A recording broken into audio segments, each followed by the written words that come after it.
Welcome to We Dissent, the podcast with secular women attorneys discussing religious liberty issues in our federal and state courts and our work to keep religion and government separate.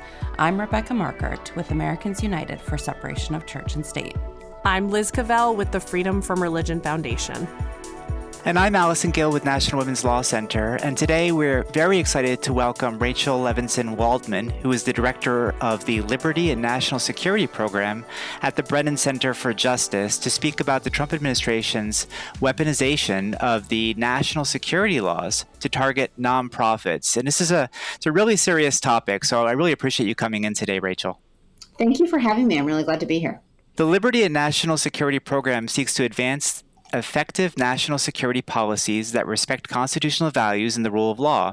And Rachel has engaged on a wide variety of issues related to policing and technology, including the federal government's use of surveillance technology. She has been published in law journals on topics including law enforcement, use of social media for monitoring and surveillance, and Fourth Amendment issues arising from government surveillance in public spaces. And she co-authored numerous Brennan Center reports on related issues.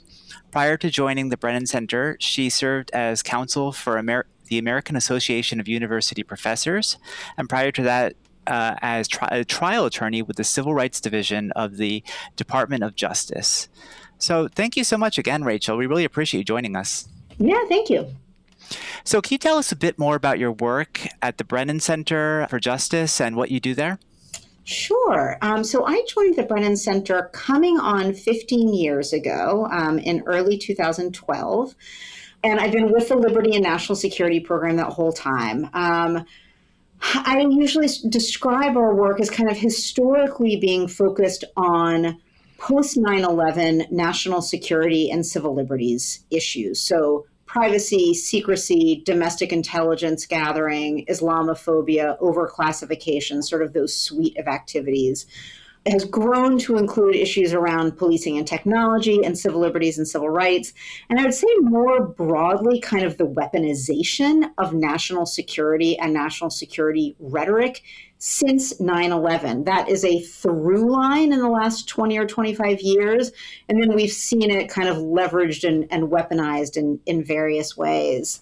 And the Brennan Center overall was founded in 1995. I always describe it as being dedicated to shoring up the systems of democracy across our programs. So that's civil liberties and national security. It's a lot of democracy and voting rights work, campaign finance reform, redistricting, ending mass incarceration, kind of a suite of issues related to how our democracy functions for the people. Fantastic. Thank you again. So I feel like there's so many issues we could talk about within that ambit when it comes to this administration's unprecedented use of surveillance technology, aggressive policing, and other types of weaponization.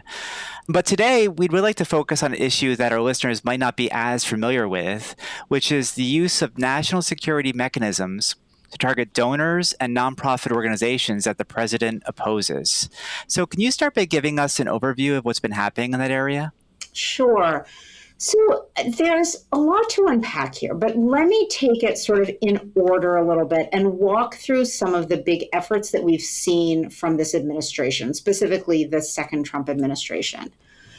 So starting out in September 2025, so last fall, the president put out an executive order that designated Antifa, which your listeners probably know, right? It's a sort of, loose conglomeration, basically sort of directed at anti-fascism, designating Antifa as a domestic terrorist organization and directing the entire executive branch to use its authorities to investigate, disrupt, and dismantle any and all illegal operations conducted by Antifa or anyone claiming to act on their behalf, or any activities for which Antifa had provided material support.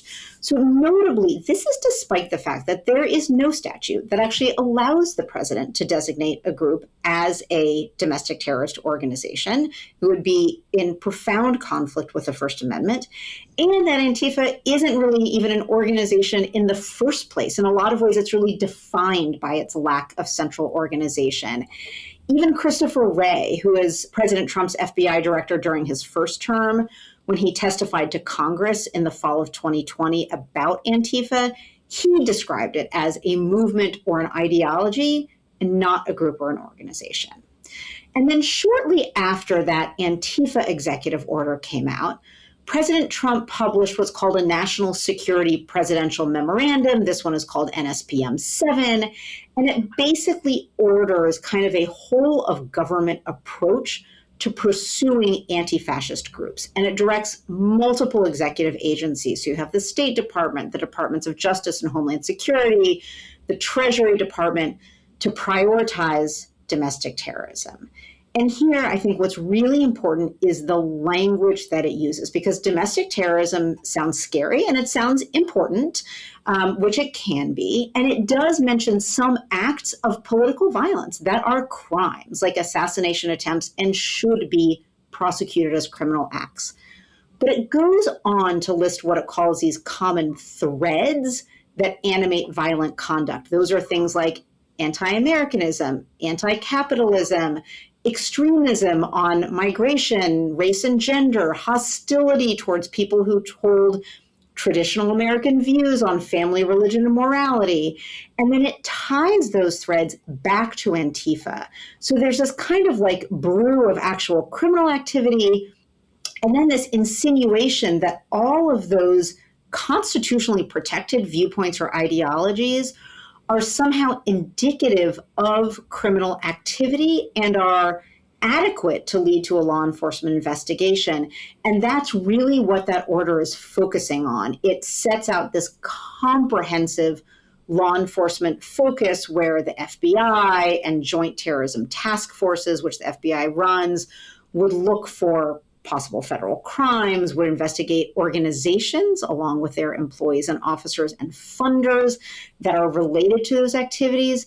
So it is incredibly sweeping. It also brings in the tax system, directs the Secretary of the Treasury and the IRS to kind of search for crimes to investigate and prosecute. And then it purports to authorize the Attorney General to designate groups as domestic terrorism organizations, even though, again, there is nothing in the law that allows that, and it runs squarely into the First Amendment. And let me just take a quick moment to make a point that I think is important in terms of kind of hearing this and thinking about what these orders mean, because I started this timeline in the fall of 2025. There are these two executive orders that came out.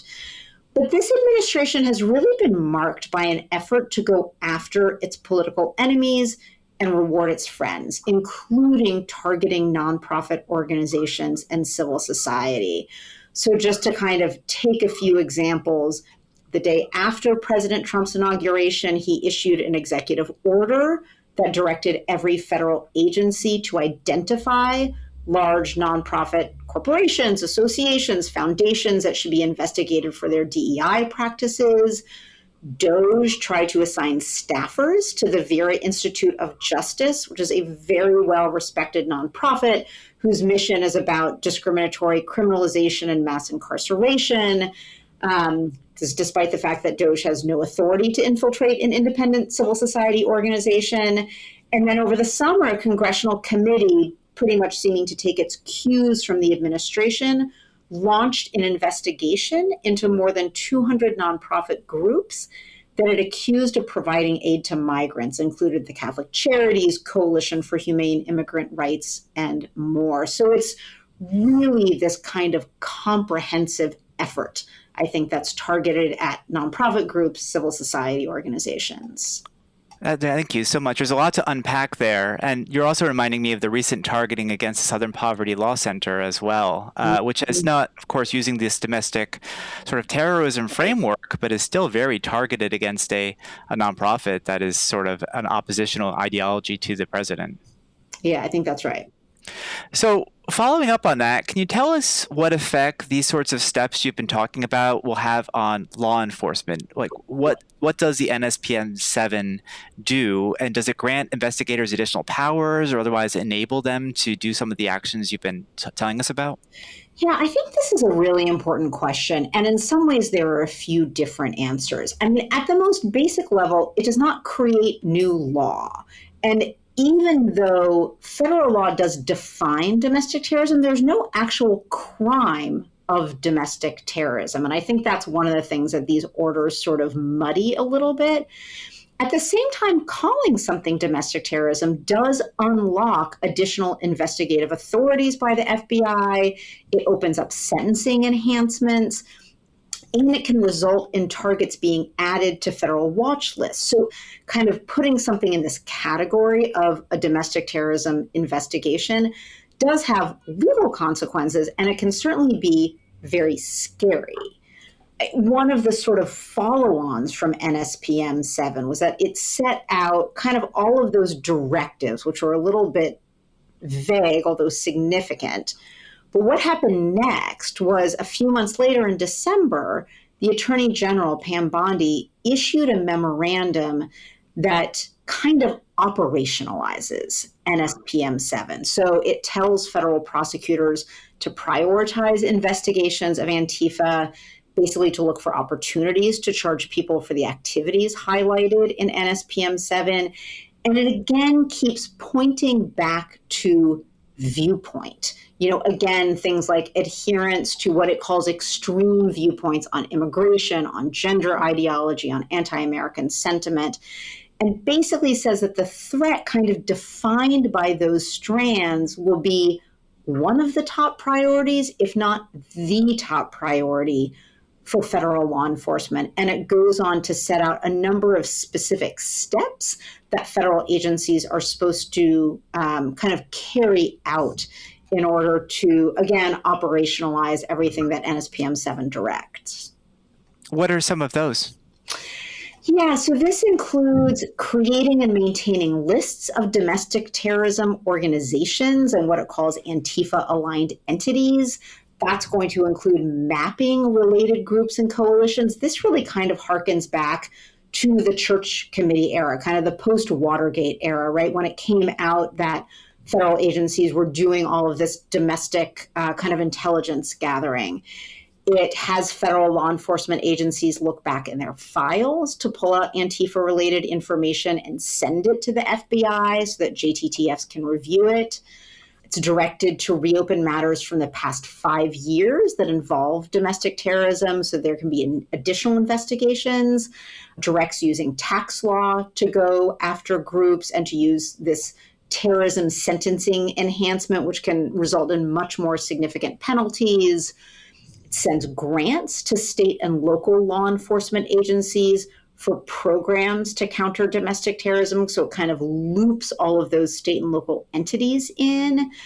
And it directs the FBI to set up a tip line to invite information from the public and provides cash awards. So it's sort of a bounty system almost that says if you can gin up some information about people you know or organizations you're seeing that are engaged in activities that fall into these categories that we have declared that we don't like, and you send this information to the FBI, then you may get some money for your troubles.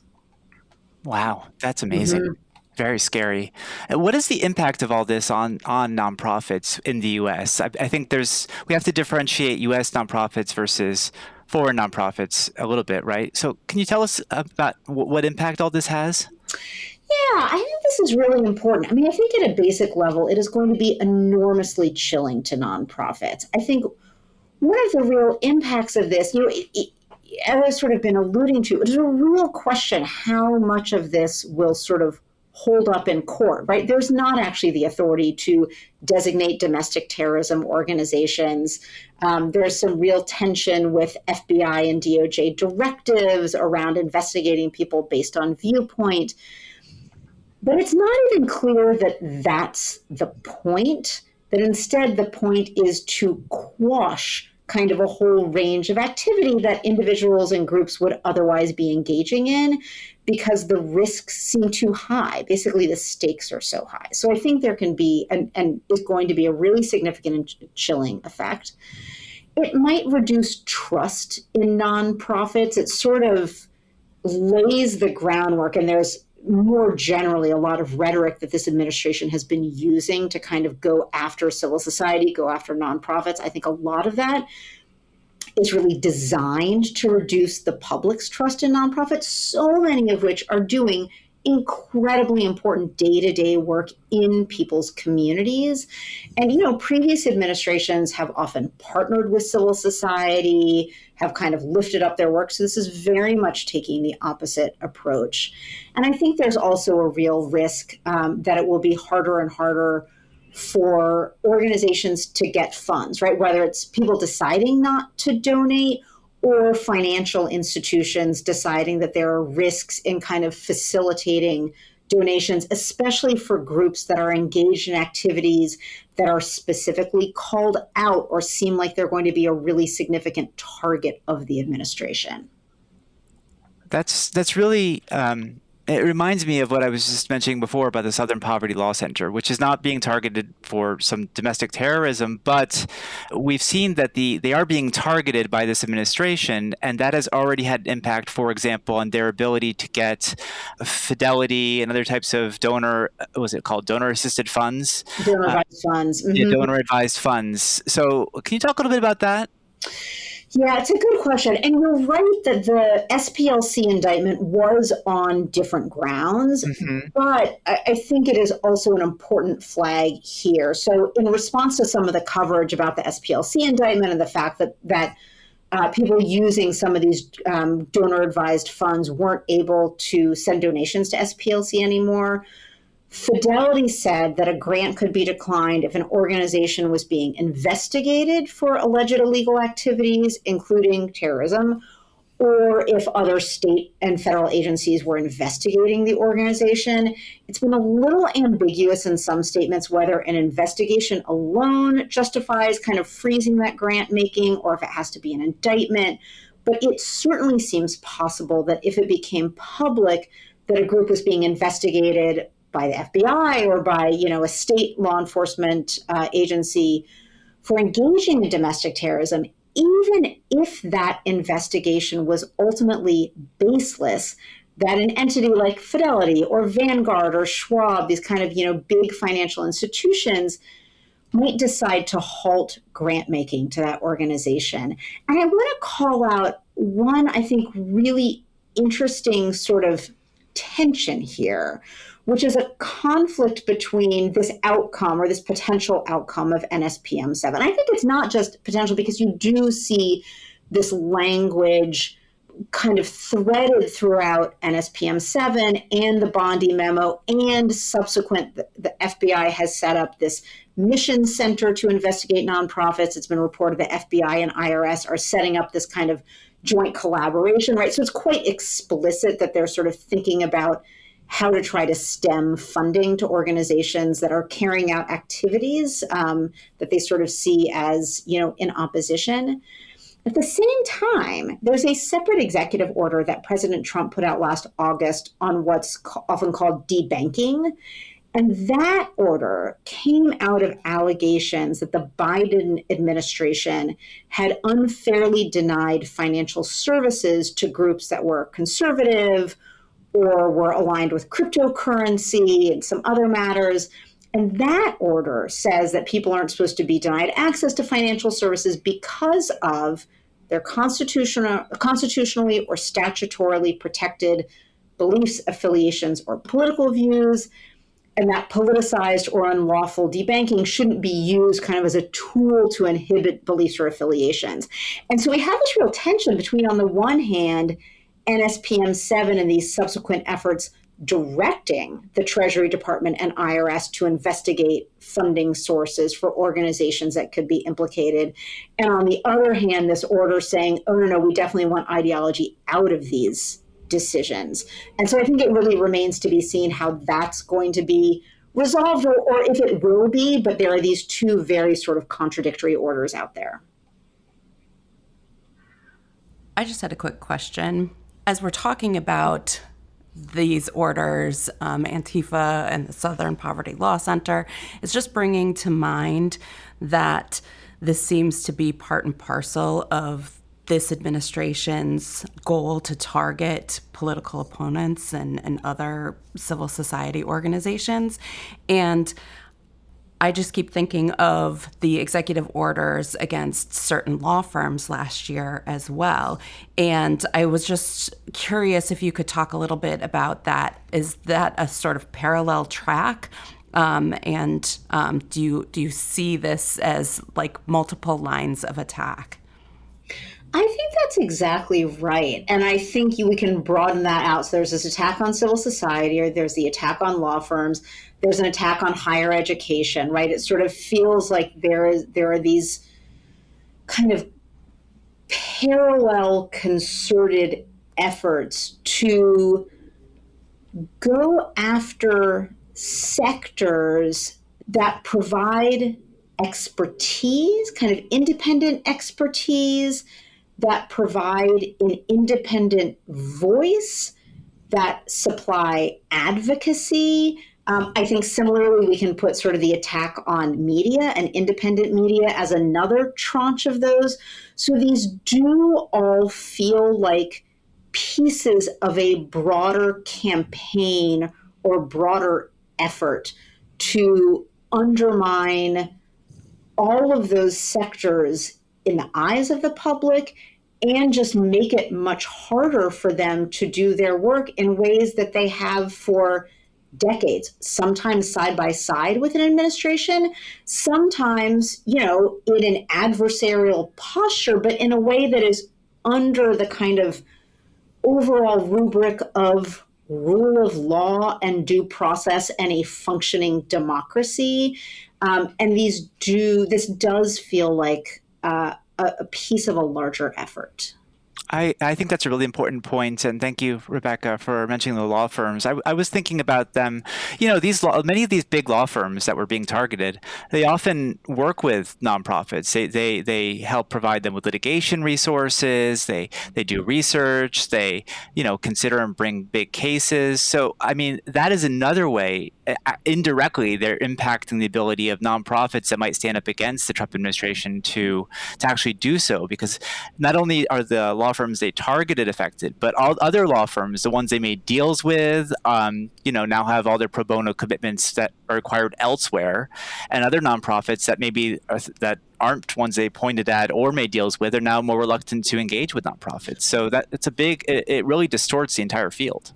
Yeah, I think that's exactly right. There has been an enormous trickle-down effect. And as you say, it has impacted both those law firms that basically signed deals with the administration, but also ones that didn't, but are kind of reading the writing on the wall, right? It has just become harder for the civil society sector to get pro bono assistance. Those law firms, I just think a lot of law firms are being much more careful, much more cautious, much more selective about the kinds of matters they're undertaking, the groups that they're working with.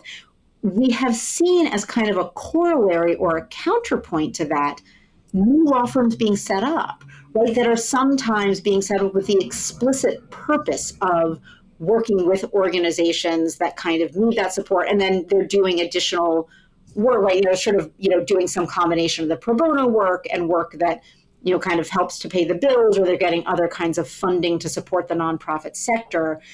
And that has been amazing. But even those getting up and running, it doesn't really replace what had been a really robust pro bono practice by basically all of the big law firms in this country. Absolutely. And it's also, I think it impacts some of the areas more than others, especially those that were called out in these NSPM and other sorts of the Bondi memo and other avenues, where they attack like trans healthcare, for example, or immigration or DEI. Those things are especially harder to fight because the law firms don't want to be connected with it, and sometimes.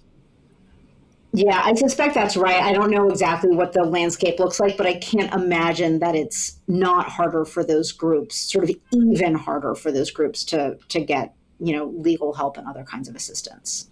You were talking about this a little bit before, Rachel, but one of the reasons this caught my eye and the reasons we're discussing it on this podcast is because NSPM 7 explicitly names domestic terrorism animated by anti-Christianity. And I'll go ahead and read that section.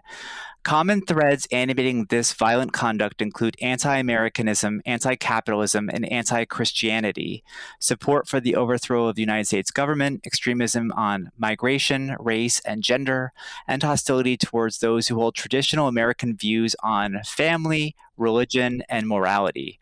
In other words, people who are not conservative. It definitely seems like they're equating opposing or objecting to Christianity, among these other things, as terrorism, or at least a motivating factor for violence. So what is the impact of this sort of framing?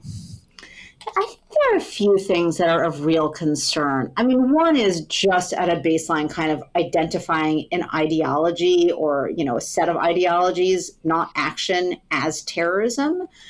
Certainly identifying threats to a single religion to the exclusion of all others. And that is in the face of a rise in material threats to and attacks on Muslim and Jewish communities, among others, right? But it's sort of specifically calling out this anti-Christian bias.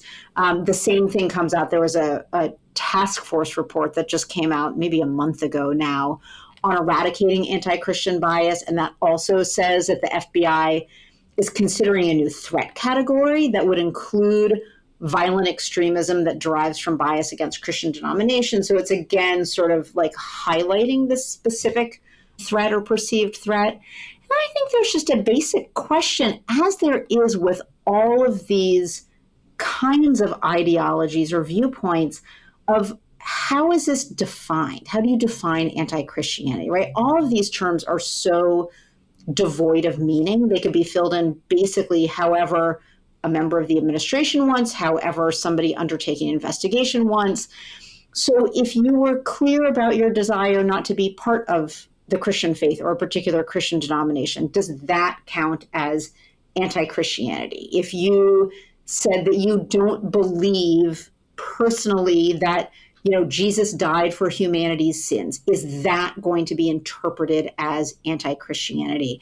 And I think that's one of the real dangers of this definition. It's not even really a definition, is that it's so broad and ambiguous, and it really undermines constitutional protections for freedom of speech, for notice and due process, and really for freedom of religion. The Baptist Joint Committee put a statement out right after this task force report on anti-Christian bias came out, basically saying religious freedom exists only when it's enjoyed by everyone. And I think that's one of the other really important pieces here, is that it is actually setting up this kind of exclusionary framework. I think you're right. And reading over the anti-Christian bias report, which, by the way, is huge. It's hundreds of pages. They have a very extensive record of what they consider anti-Christian bias. A lot of it is, frankly, opposing a certain type of Christian conservative viewpoints on things, like abortion issues or LGBTQ issues or, church-state issues. A lot of it is just like disagreeing with a certain sort of Christian nationalism that's taken sort of favored by this administration. It's not even really anti-Christian in any way that's conceivable. It's pretty fascinating. Right. And of course, those are issues that are contested within a lot of Christian denominations and faith groups, right? Like where you would land on any given issue. Absolutely. I saw just recently that the U.S. counterterrorism strategy it says the following: our national counterterrorism activities will also prioritize the rapid identification and neutralization of violent secular political groups whose ideology is anti-American, radically pro-transgender, and anarchist. We will use all the tools constitutionally available to us to map them at home, identify their membership, map their ties to international organizations like Antifa, and use law enforcement tools to cripple them operationally before they can maim or kill the innocent. We will do the same with state sponsors of such groups and those governments undertaking lethal plots on U.S. soil or against Americans everywhere. And I read this, it seems outlandish. It seemed to me to be saying that they will identify and neutralize secular groups even without them engaging in violence, like beforehand, by mapping them, identifying membership, and using law enforcement to cripple them. Do you read that this way? And is this realistic? What ability do they have to do this?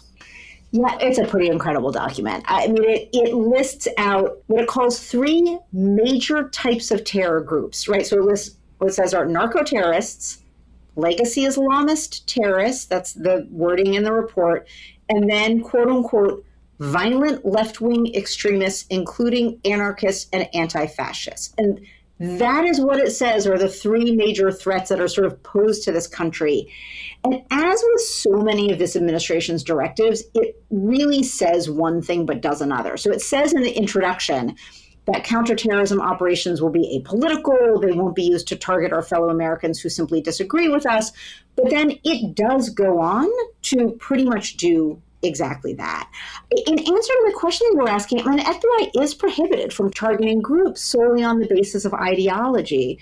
That's under the Attorney General's guidelines, which were developed in the wake of the Church Committee's investigation of domestic intelligence gathering. That says that investigations have to be predicated on specific articulable facts that point to a federal crime. The scope of the investigation is supposed to match the threat. And then there is this other guidance, the FBI's Domestic Investigations and Operations Guide, that echoes this point. Now, I will say, we have long criticized the guidance in those documents as being too weak. For instance, that really the prohibition is on targeting groups solely on the basis of ideology belief, right? That solely does a lot of work. There's a lot of wiggle room if you can point to something else. And we have also long criticized the authorities that FBI agents have had to conduct surveillance, to probe subjects, to open investigations, even with relatively low indicia of criminal activity. But even so, these are important guardrails that are in place that the FBI has long looked to and pointed to. And these orders certainly seem to be in significant tensions, at least with the spirit of this guidance that has guided the FBI's activities. So we're not talking about statute, though. You're talking about guidance issued by the AG, right? So that could very well change, right? It could, and it has. Since 9/11, it's been amended to loosen some restrictions. So absolutely, there is a history, in fact, of the Attorney General's guidelines being loosened to provide more authority for the FBI. So if, let's say, I don't know, acting AG Blanche wants to sort of open this up, that's an area he could do so, potentially. He could. Yeah, I think that is something that he could decide to carry out. Wow. Okay. Just, again, looking through this counterterrorism document, it's hard to call it that. It's really quite amazing. It really never misses an opportunity to link a killing to one of their pet causes. For example, Charlie Kirk is described as being killed by a radical transgender activist here, which a claim is pretty questionable. It seems to me like they're using the situation to build a permission structure for investigation and other action. Is that what you see? Yeah, I mean, it's so interesting. Charlie Kirk's killing is cited in a bunch of documents, right? So in addition to this one, it's cited specifically in NSPM 7, it's cited specifically in the Bondi memo. So that is sort of a basic permission structure. I mean, I think that's a good framing for this. It is literally being used as justification for this really unprecedented expansion of federal authority in order to target opponents of the administration and constitutionally protected activity. And I think it even goes a step farther in terms of thinking about what kind of activity it's trying to build this permission structure for. So the month after Kirk's assassination, Scott Bessent, the Treasury Secretary, appeared on the Charlie Kirk Show on the podcast and said that the administration's use of national security authorities to go after left-wing activists was in response to various events, including the online response to Kirk's killing. And he called the assassination of Charlie Kirk, quote unquote, a domestic 9/11. And then said, just as after 9/11 and Osama bin Laden was captured, we are operationalizing this here at the Treasury Department, and we're going to track down who is responsible for this.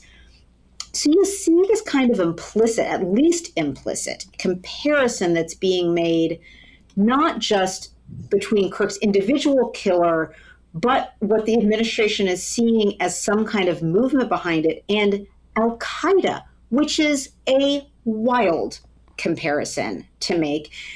And there's so many dangers in this, right? But one of the pieces of language that you cited to is the kind of radical transgender activist language, right? So it is at the same time putting transgender individuals, putting groups that represent transgender people, hospitals, absolutely anyone providing gender affirming care or medical care or other kinds of support, psychologists who are working with transgender minors or others, really in the crosshairs. And obviously it should not need to be said, but being radical is not a crime and being transgender is not a crime, despite the efforts that this administration and states are making to make it increasingly difficult to live safely as a transgender person. I just wanted your help, Rachel, like talking through the piece of this that is really breaking my brain, which is like, it's so obvious in all these administration actions, right? The Bondi memo, the NSPM thing, all the decrees, the counterterrorism strategy. Like they're naming these broad descriptions of basically political opponents, left-wing ideologies, and any ideology that you could describe that's not conservative Christian nationalism. And every one of these directives pays lip service to the idea that like they're harnessing the concept of domestic terrorism to claim all of the authority to do these investigative and surveillance and even enforcement things.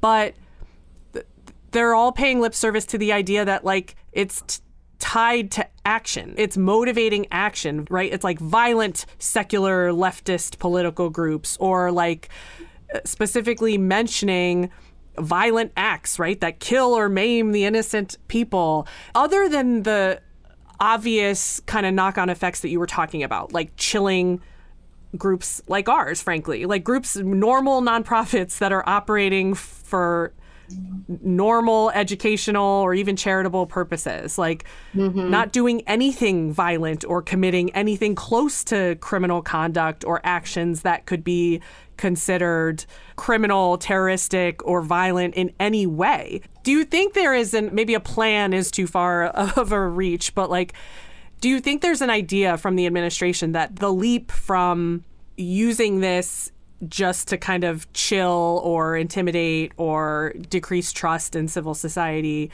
versus like this actually is going to someday lead to a place where we can just somehow do law enforcement on regular nonprofit organizations that have this ideology but are not engaged in criminal conduct or violence? Like, what is the connection there? Meaning, are they going to undertake actual investigations, right? Not just use it as a cudgel, but literally open up files. Right, like wield all these tools that are described as tools for investigating criminal activity. Yes, motivated by this ideology, and all that is problematic from a First Amendment standpoint because those are protected viewpoints. But like, we're also talking about conduct. Without the conduct, the violence, how do you think the administration would purport, or do you think they would purport to be able to use these tools they're creating or saying that they have to, yes, actually do these things to regular nonprofits that are not engaged in criminal conduct? And I know that's a broad question because they're harnessing every agency's power. So the IRS could mess with our tax-exempt status, right? But that's not the same as like the criminal investigative powers that would seem to need some kind of conduct or violence to kick off.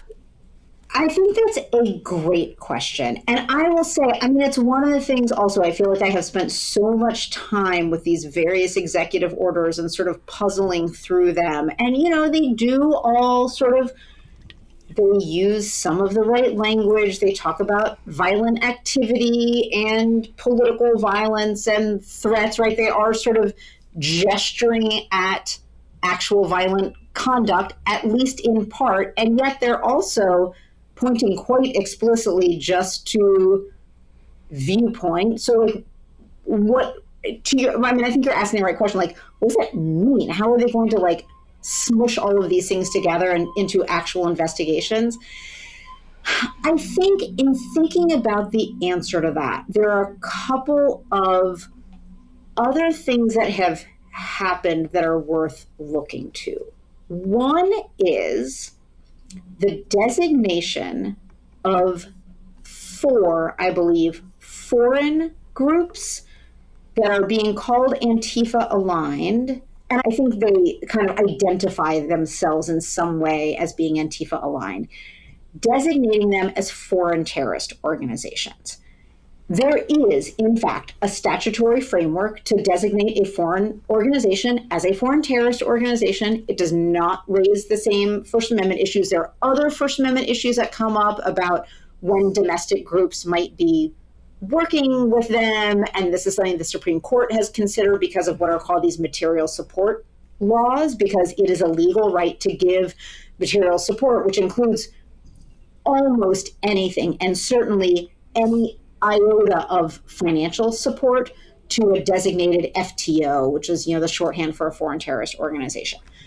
I think a lot of people think that the designation of these groups as FTOs, and my recollection from looking at the coverage about them is that they are groups that had, in fact, engaged in violence, and some of them significant violence, but largely not directed at Americans. And that's typically when organizations are designated as FTOs, is when they actually pose at some kind of domestic national security threat, or they're threatening Americans abroad. That is not the case by and large for these organizations. And I think there is a strong theory that the justification, or at least a significant justification for that designation, is to be able to draw a thread between domestic organizations and what are now these FTOs. So if there's some domestic organization that, and this is really stretching it, but if there's some domestic organization that is deemed to be aligned with Antifa or generally supporting Antifa and or any of these ideologies or viewpoints that have by fiat been defined as connected to Antifa, then that is somehow providing material support for these organizations, is connected to them. Any thread that can be drawn to a designated FTO, honestly, is really dangerous for an individual or organization, right? It allows investigations. It could allow the use of, basically would allow the use of foreign intelligence gathering authorities, like under the Foreign Intelligence Surveillance Act. Once you're in kind of that universe of foreign terrorism and something that is ostensibly directed at a foreign threat, it unlocks enormous powers, right? So I think that's one of the answers. Just on that front, you're bringing to mind for me the Open Society Foundation and George Soros, who, who's a big boogeyman on the other side, on the right, who, gives money to a lot of different causes, and there's being accused of funding some of these groups because if they can point, like you said, a thread to that org, that funds a lot of the nonprofits. A lot of nonprofits in the U.S. get funding from him, right? Yeah. From the Open Society. So that might open up some of those orgs to further investigation. Is that right? Yeah, I think that's fair. I think finding any thread or any connection to a foreign group that's under investigation is quite powerful and in some ways quite beneficial for the government. I think one of the other examples that I would point to, and this is about individuals, but I think it's a useful way of thinking about how broadly these domestic terrorism authorities can be used, is that I don't know if the Prairieland investigation and prosecution has been on your radar, but this was an investigation by the FBI of, I believe, 9 activists in Prairieland, Texas, who had gone out on a noise demonstration at an ICE facility.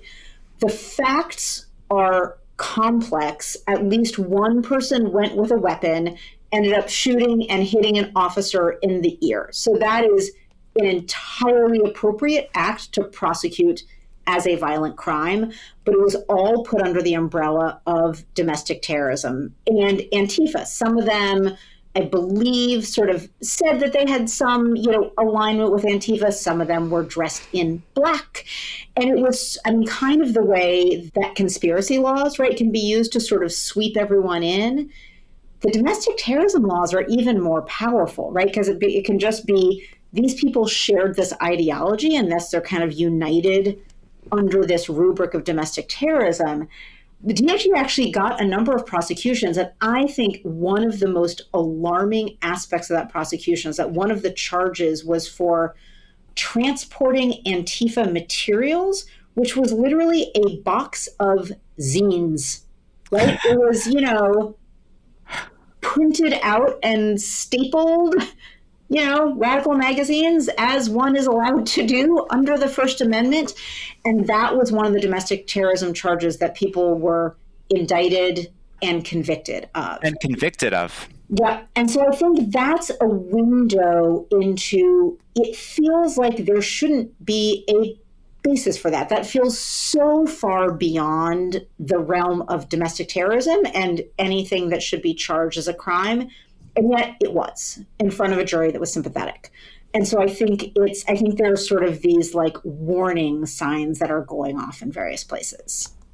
Just building on this conversation, sort of what Liz was saying, I think another aspect of this is once they open the door through these investigations, American law is so deep and so complicated that you can often find things to charge people on. It springs to mind Letitia James, the Attorney General for New York, who was subject to a politicized prosecution for some real estate dealings she had in Virginia, right?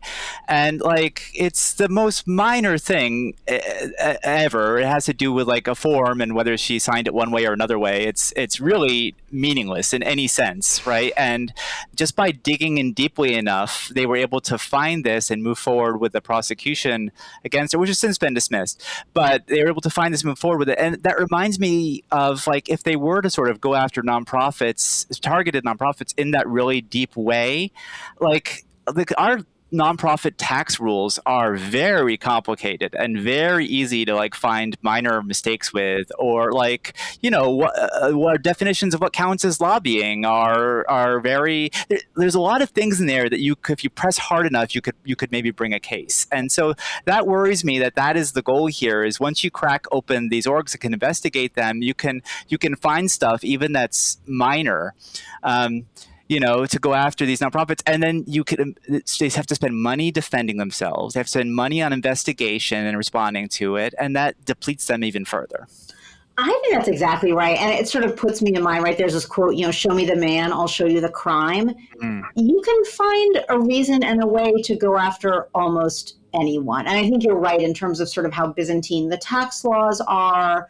There's a reason that there is actually statutory protections against weaponizing the tax laws, including specifically, this is also post-Watergate, that the president and vice president and members of the cabinet are not supposed to direct that the IRS open an audit or other kind of investigation of a particular group, because it is such a powerful tool and it's so easy to misuse.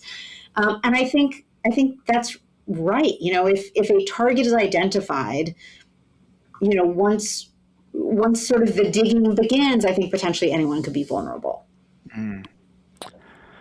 Another thing about this, going back to the counterterrorism strategy, I found remarkable. You mentioned it listed 3 types of major terrorism that threaten the United States. Not on that list is right-wing terrorism at all, even though it's pretty significant in the U.S. Can you maybe talk about that a little bit? Yeah, it's a really significant gap there. And it's a gap that others have noted. And it's quite striking given the fact that right-wing violence has consistently been identified as a significant threat. So near the end of the first Trump administration, I mentioned Christopher Wray before, President Trump's FBI director in his first administration, told a Senate committee that the majority of the domestic terrorism cases that the FBI had investigated were motivated by what he said, some version of what you might call white supremacist violence. a couple of months later, an oversight hearing, Ray referred to the events of January 6th as domestic violence. Quite notably, in January 2024, the National Institute of Justice, which is the research, evaluation, and technology arm of the Department of Justice, published a report finding that militant, nationalistic, white supremacist violent extremism has increased in the United States, and said that the number of far-right attacks continues to outpace all other types of terrorism and domestic violence extremism. And part of the reason I bring up that report is because it was deleted from the website of NIJ, of the National Institute of Justice, in September 2025, just a week or two before the executive orders on Antifa and domestic terrorism were published. And so, as you say, despite this kind of history of recognition of the threat that is posed by right-wing violence, the counterterrorism strategy doesn't list it as any kind of threat, let alone a major threat. And even with, commentators have observed there has been some uptick in left-wing violence. It is still a pretty incredible omission from the report.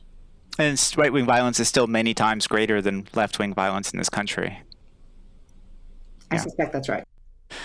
I don't know, I can't help but mention this. This is just recent development, so it's not in my, I'm deviating from our outline a bit, but like this recent weaponization fund where the president is trying to set aside $1.8 billion to give to people that were previously convicted under January 6th and other people that unfortunately have suffered weaponization or, conviction for crimes at the behest of government. I think the combination of both not recognizing right-wing violence and creating a fund that in many ways kind of incentivizes it, these things are linked, aren't they? This sort of brings to mind the debate. I think this was before President Trump was elected the first time, right? Where he said to the Proud Boys, stand back and stand by, right? It's this kind, it goes back to what you were saying about the permission structure, right? Is a sort of this consistent, sometimes explicitly and sometimes with a wink and a nod, I think laying the groundwork for at least potential violence. Well, we're focused today with Rachel's expertise on the government purporting to harness surveillance and law enforcement powers kind of in this arena in terms of weaponizing against nonprofits. But I do think it's significant, and especially for nonprofits like ours, as we think about the powers of the administration to target nonprofits, about the sometimes adjacent or working together with law enforcement, but not always, but the powers of granting or revoking tax exempt status. That is also an enormous power that the administration holds over pretty much all of civil society. And that is one where I do think, unlike my big broad question about violence and conduct and making those connections to justify criminal law enforcement, it seems like there's a lot more, a lot broader power to harness the whole domestic terrorist label in a way that is kind of outside of checks and due process under the tax code. And that threat against nonprofit organizations, it is actually quite immediate. It wouldn't require spinning up a criminal prosecution. Yeah, I think there's sort of an open question there. So there are three basic grounds for revoking an organization's tax exempt status. It can be that the activities no longer qualify as tax exempt, so it no longer has a charitable mission, or it's, undertaking much more political activity than it's supposed to, something like that. That the second is if it has failed to file 990s, right? Sort of basic disclosure documents for 3 years in a row. Or if it engages in activities that are illegal or that undermine a clearly defined and fundamental public policy. And that one is where it feels like there's a lot of play in the joints. That language doesn't stand alone. So in addition to the statute, there's guidance that the IRS has, there's some Supreme Court interpretation of what clearly defined and established public policy looks like. But it does seem fairly clear that the combination of NSPM 7 and the Antifa order and then the Bondi memo are an effort to couch a pretty wide variety of constitutionally protected viewpoints as activities as either illegal or counter to public policy or both. And so I think I can't predict what that's going to look like, but I think it's a fair question to raise in terms of how that fairly considerable power could be used or at least could be leveraged in an attempt to strip organizations of their status. Really helpful. Rebecca, do you want to take us to the last question? Yeah, I can do that. So I'm curious to know what we can do. Is there anything that nonprofits or other organizations can do to prepare themselves against being targeted by this administration? Is there anything that members of the general public, our listeners who are listening to this, that they can do about this situation? Yeah, I want to be very clear that I am not counsel for the Brennan Center. I'm not counsel for any other organization, so I won't hand out legal advice. But, there's good guidance for nonprofits that would serve them in good stead, right? Whether it's to, not essentially to avoid being targeted, but to sort of prepare for the risk, right, that any organization in this space could be targeted. And a lot of these things, probably most nonprofits are doing or already familiar with, right? So being sure that all of their activities are in line with their exempt mission, being sure that all of their required filings and public disclosures are in good order and their finances generally, complying with all of the lobbying restrictions and other election-related reporting and practices, especially since we're in an election year, training employees and board members on how to use social media and other public-facing platforms, and especially being clear about who's authorized to speak for the organization and on what topics. Certainly if they're involved in protests or similar kinds of activities, being very clear that they're not asking participants to hinder law enforcement, that they're not endorsing doxing, which has been a big focus of the administration of those memos, kind of promoting the release of private information about law enforcement officers. Should use good digital security practices. There's some good guidance on that from the Charity and Security Network. Certainly any organization doing international grant making should be especially careful because of that focus on foreign organizations. It's especially important. And the last that I've seen is just having a response plan in place, right? So if the IRS or the Department of Justice or another agency comes knocking, they know how they're going to respond. They know who they're going to reach out to for help, including, whether that's outside counsel if they have it. So they're not kind of scrambling in the moment. And you asked about members of the public. I think seeking out information from reputable sources, paying attention to the data and the facts, continuing to support organizations that are providing the services in their communities that they care about or are working on issues that they care about. And also, honestly, they can ask Congress to hold hearings about these efforts that the administration is undertaking, and especially how all of these directives are actually being carried out. I want to just highlight one of the things you said, which was, to donors to continue to support organizations that they care about in their communities and nationally and on issues they care about. And, that's important because there's so much of this is meant to intimidate donors, intimidate people to not participating in society, to stop showing up at, your local meetings or, providing support. And there's really been actually increasing good law about nonprofits protecting their lists of donors, right? Recently, there was just a Supreme Court, order on this, and there has been increasing. So that is not something that's easily obtained, even if there is sort of a process like this, like investigation. Is that right? It's a good question. So you're right. I mean, there's Supreme Court case law going back basically to the McCarthy era, right? Saying that membership lists of nonprofits are constitutionally protected by the First Amendment. And then, as you say, more recently, much more recently, there was a Supreme Court opinion holding that donor lists are constitutionally protected. I think once you get into a criminal investigation, those are sort of, especially on the donor list, that was specifically the state of California was just trying to compel disclosure of those donor lists. I think that could start to look different if a predicated criminal investigation were opened. And then, the FBI is using a subpoena or is using a warrant to get information.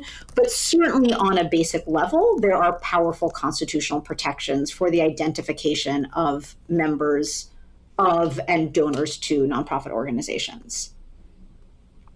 That's helpful. Thank you. Well, we would just want to thank you so much, Rachel, for taking the time this afternoon to speak with us about this really important issue, something I think that's been on a lot of people's minds as they're seeing the news, and those of us who want to support nonprofits and activists in general. So thank you so much for taking time this afternoon. Thank you for having me. I really enjoyed this. So that is it for today's episode. I'm Rebecca Markert. I'm Alison Gill. And I'm Liz Cavell. If you haven't already, please follow us on our socials, Facebook, Instagram, Blue Sky, and X.